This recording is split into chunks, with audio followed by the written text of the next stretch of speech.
Hello YouTube, my name is David and I have PTSD.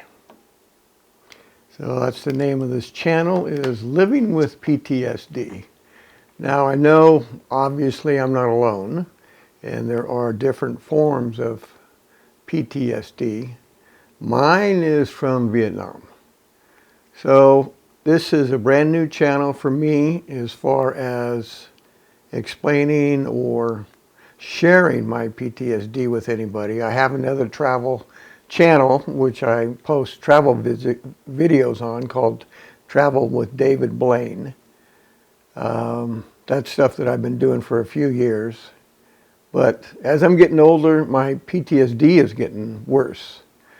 So what I'm trying to do with this channel is maybe help other people that have PTSD. You can tell that I'm a senior citizen.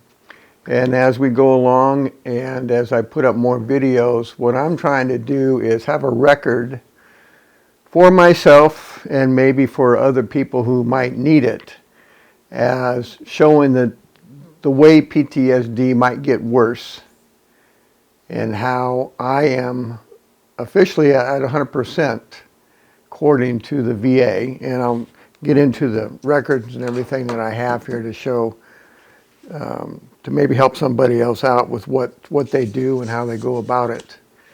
I waited too long in life to get help from the VA. I didn't get help until the late 2016, 2017, and I was in Vietnam in 1969. So a lot of my disorders that I have all stemmed from Vietnam. But I waited 40 plus years, close to maybe 50 years, before I even tried to seek any help, because I didn't know that I had a problem. I thought I was okay. But as I was talking to my brother, who was a Marine, and really trying to get real personal with him as far as what he thought about my behavior and stuff over the years, and he's the one that really brought it to my attention that I've got PTSD and I've got a problem and I should do something about it. Well, the VA is not going to help you if they don't know about you. And I hear that there's a lot of problems with the VA, and especially because of COVID, everything's really backed up and everybody's behind. I understand that, but when you get to be a certain age, time goes by a lot faster than it did when you're in your 20s or 30s. So you can't use the excuse, oh, it takes too long to get anything done. You have to get the ball started. You have to get things going. You have to have the VA aware of you. Make the VA aware of you. And you have to go down there. If there's a VA office anywhere within a couple hundred miles of your location, if you have to, drive down there. Put your face forward. Let them know who you are. Tell them you need help. I was in Vietnam, or I was in a war, or I have personal problems when I was in the service connected. I don't know about other forms of PTSD which have to do with civilian life or anything. I can only talk about the military side. And obviously, I'm no expert. I don't have an education in this. I can only talk about my own experience and what it's like to have PTSD. And the nightmares that I have, the cold sweats that I have, the paranoia that I have.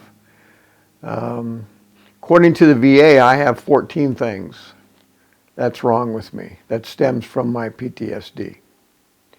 My first evaluation, I held back. I didn't tell them everything because I felt embarrassed about a lot of the things, a lot of problems that I had. So my first evaluation, I only came out with 30%. So I got money based on my 30% evaluation. And then you have a year after your evaluation to challenge the ruling if you think that you should have a higher ruling. And which I did. I thought that talking to my counselor at the VA, he said that I should have told him more, because I told my counselor everything. But when I was sending my records in and having my interview, I didn't explain everything. So I kind of messed myself up in a way. Just be honest right from the very beginning. So I did it again, and I got 70%.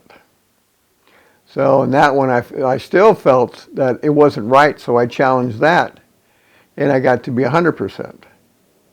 So I probably caused more problems in the beginning when I was doing this than what I should have done. If I would have just went in and just explained everything, how I felt right from the very beginning, gave them all my examples, showed them stuff that I had from my brother and from friends saying they observed things from me, it would have been a lot easier. So in that respect, for that one advice, I would tell people to, right from the very beginning, tell them how you feel. Now, from an example here that I can read to us, I'll put my glasses on here. I got this from the VA. I'll turn this around here, kind of show you what it looks like. Well, I have my Social Security number on here, so I can't really show unless I blank it out here. But it's a letter from the Department of Veteran Affairs with my name and my VA number, which is my Social Security number. And it says the records, this was on the decision, Department of Veteran Affairs, Veterans Benefits Division, Administration, Regional Office, my name, represented by the California Department of Veterans Affairs, because I live in California, so I filed with the California. I assume all states are about the same. I mean, you go to the VA rep, whatever state that you're in. I think most states have one, have a federal rep someplace. Should be able to do a Google search and came up with one. If you can't, let me know what state you're in, or if you're in California or whatever, let me know, and I'll put a comment down below for me, and let me know, and I'll see if I can help you get you into the right place, get you into the right direction. But let me read you something here. This is when I went on my last evaluation. And it says here, the records reflect that you are a veteran of the Vietnam War. You served in the Army from July 5th, 1968 to June 28th, 1971. You filed a claim for increased evaluation. This is when I was at 70%. And I felt like I still deserved more because of the problems I've been having for 50 years. If I would have filed maybe 10 years after I got out of Vietnam, that might be a little bit different. But since I waited for 50 years, and I felt like I was more messed up than I would have been if I would have filed earlier. So that's why I did it to increase more. It says you filed a claim for increased evaluation that was received on October 2nd, 2019. Based on a review of the evidence listed below, we have made the following decision on your claim. And then it says decision. It says evaluation of the post-traumatic stress disorder, PTSD, with major depressive disorder and panic disorder, which is currently 70% disabling, is increased to 100% effective September 25th, 2019. Number 2, basic eligibility to dependents educational assistance is established from September 25th, 2019. I don't have any dependents. I have 2 children and grandkids, but nobody that's really dependent, so that doesn't really pertain to them. It says entitlement to individual unemployment is mute. So what I did was I filed 2 claims. I filed that I am unemployability factor, that I can't work, and that my PTSD. So they rule on one or the other. So they ruled that with my present condition, I am rated at 100% because of my PTSD, not because I am unemployable, which I am, but it's a mute case. They're not going to rule on both. They're going to rule on one or the other. So they took the PTSD part on mine. Now then also under the evidence, because these are the different claims and things that you have to file. I filed, looks like 4 different things. One is the VA 21-526EZ fully deployed claim for compensation, which they received on October 2nd, 2019. And number 2, I filed the VA Form 21-0966, intent to file, received on September 25th, 2019. That's when I filed everything. I faxed it over to the VA. Number 3 is DPQ PSYCH. It's my psych evaluation, PTSD review, received on November 20th, 2019. As you go along through this process, you will eventually be interviewed by a doctor. And your claim, you do everything in writing. You write everything out, but you can do that. There are people that will help you do it. You don't have to do it on your own. If you go to the VA, there are groups, volunteers and everything that will help you with the forms and help you fill everything out. So you don't have to do it on your own. They will help you fill this stuff out. I had a VA rep help me with this, but you can have anybody help you do the paperwork, family member, anybody that'll get you in the right direction. So then after you fill it out, you'll see a psychiatrist from the Army. Well, not from the Army, but from the VA. So I actually saw 2 different ones as you go along through the process to keep getting your compensation increased. I don't think you can file and automatically get 100% right at the beginning. They have to evaluate you and start. They're always going to start low, especially with the compensation.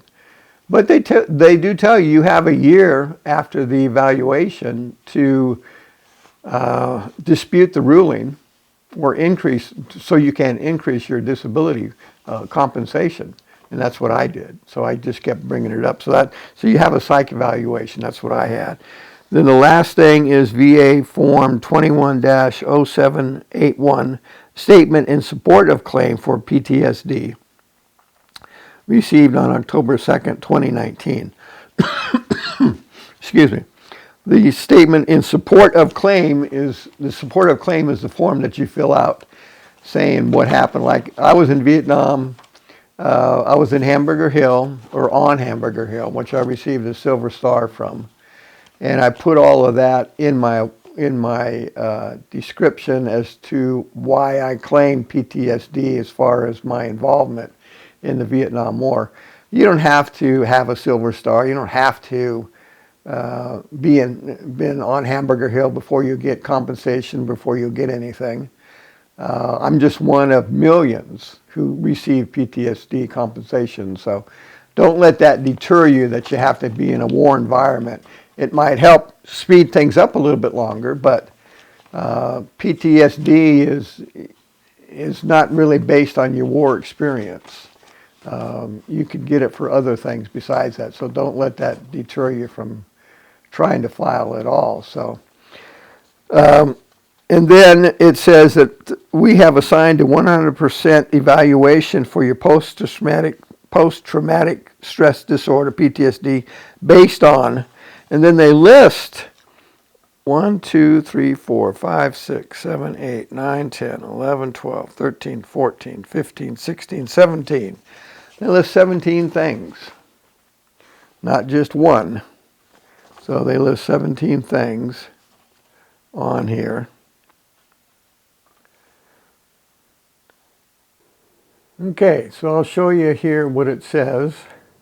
Let me block off my Social Security number.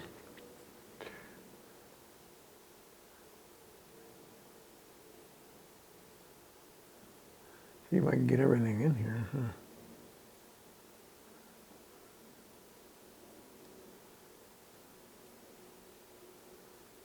I think that's got everything in here without my Social Security number on the top.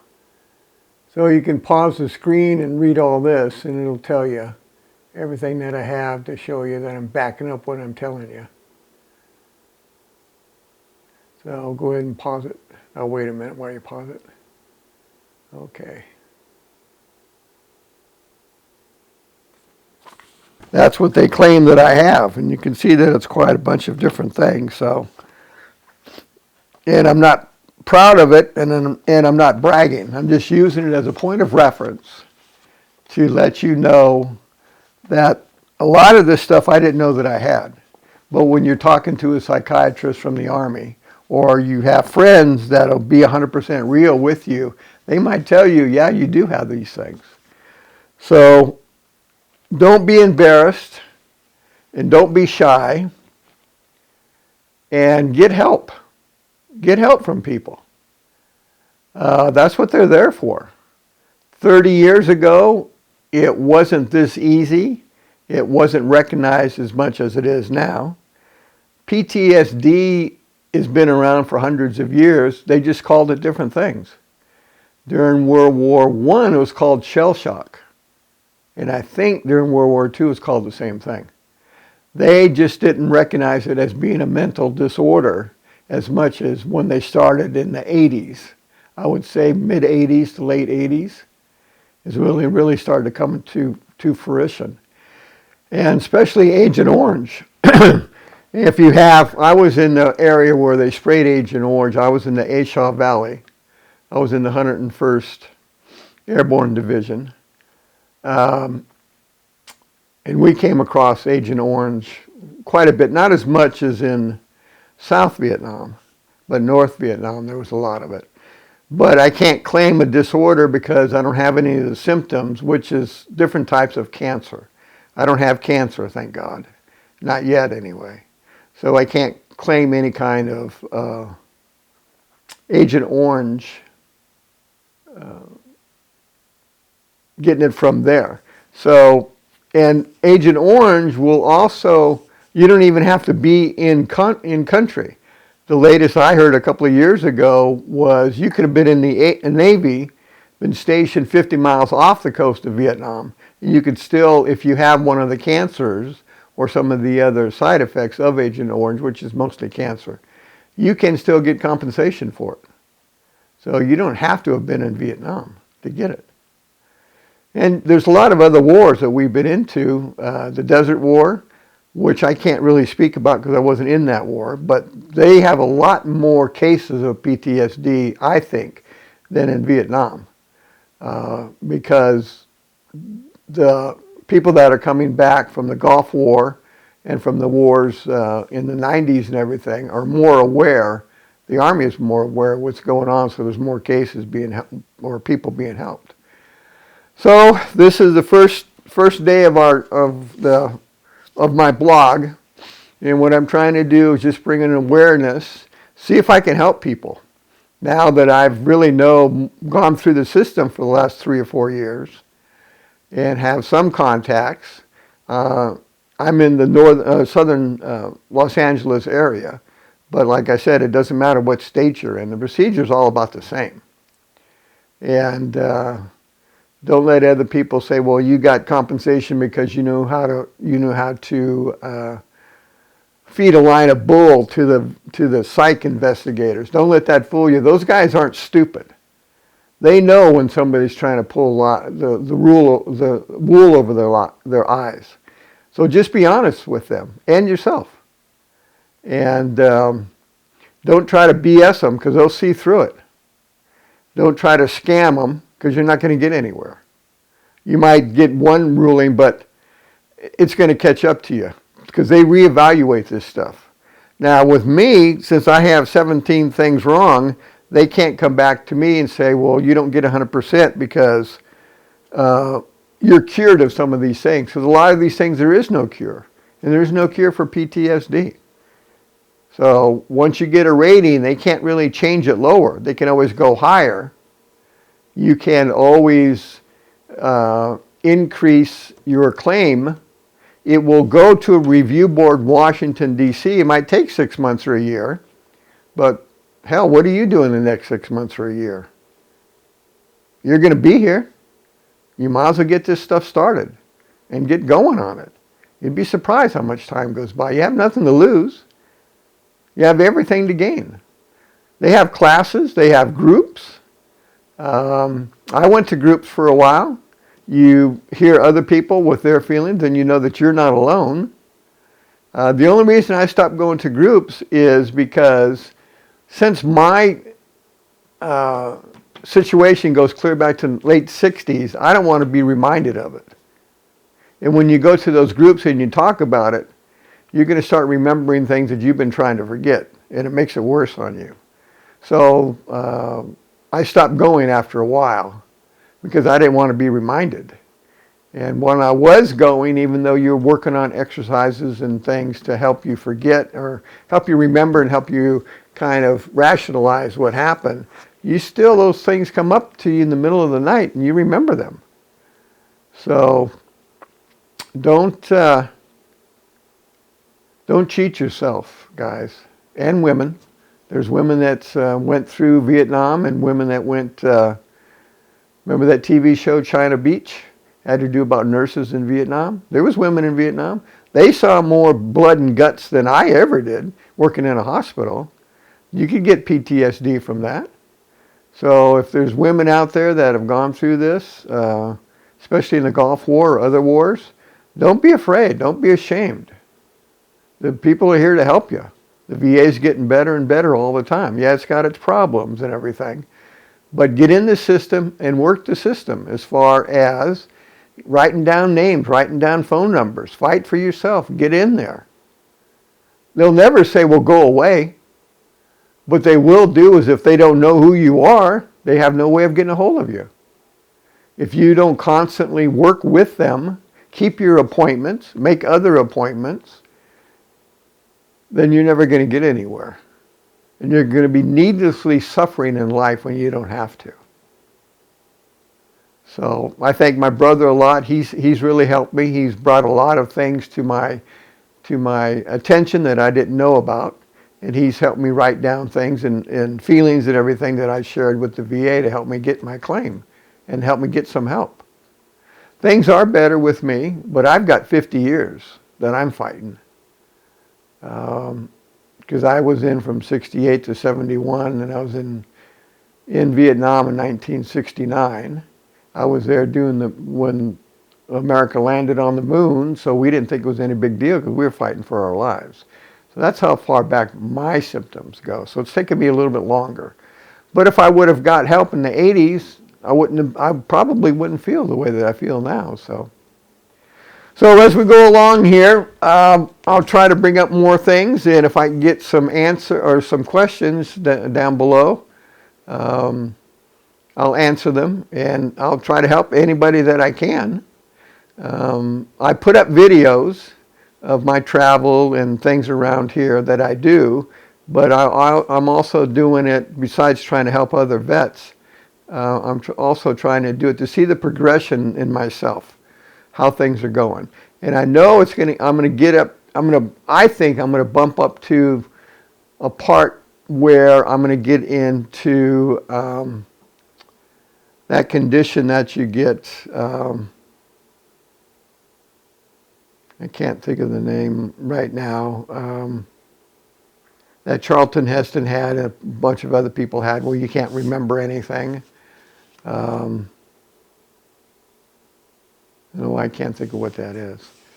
But I'm sure I'm going to get to that part in my mental condition, where all my PTSD situations and factors are going to get to a point where I'm not able to remember a lot of things. The only good part about that individually for not being able to remember things is you'll never know that you're in that condition. Your friends will know, but you'll never know. So maybe that's good. So this is just an introductory. I haven't really planned on which way we're going to go with this channel. I want people to look at my videos just to get a reference of how I'm progressing in life and trying to help other people. So I'm going to go ahead and stop this now and work on editing it and hoping that it comes out all right and everything. And once again, I'm just trying to help people because I've gone through it. I know. I've been with the VA for the last 4 or 5 years going through this stuff, so I've got some idea of what you need to do. But I guess the overall arching factor or impression I'm trying to make with you is get help. Do something for yourself. And if you don't want to do it for yourself, do it for your family. Your family will be honest with you, but your family is going to be the last one to tell you that you need help. Your friends will tell you, but your family, and their opinion means the most to you. Your good friends, yeah, they help, but your wife or your kids, your girlfriend, boyfriend, whatever the case is, whoever your partner in life is, if it's coming from them, it's going to mean the most to you. So for this first instance here, I think we'll go ahead and stop now and see how this channel goes. And I'll put up other things as we go along. I'll give you more examples of things that I felt and things that I've gone through, and other examples I'm going. And plus with the VA, you get medical, you get dental if you're 100%, you get vision. I'll explain all that because I'm having a lot of stuff done, and I can explain to you how I got that arranged and everything. So for right now, I'm going to go ahead and cut this channel off, or not channel, but cut this one day off here, and we'll see if things go along. So leave me any comments down below if I can help you anything. Give me some critique. I can always take constructive criticism. Tell me if I'm doing a good job, a bad job. Let me know what's going on. So until next time, my name's David. This channel is called Living with PTSD. Thank you, and I'll talk to you again soon.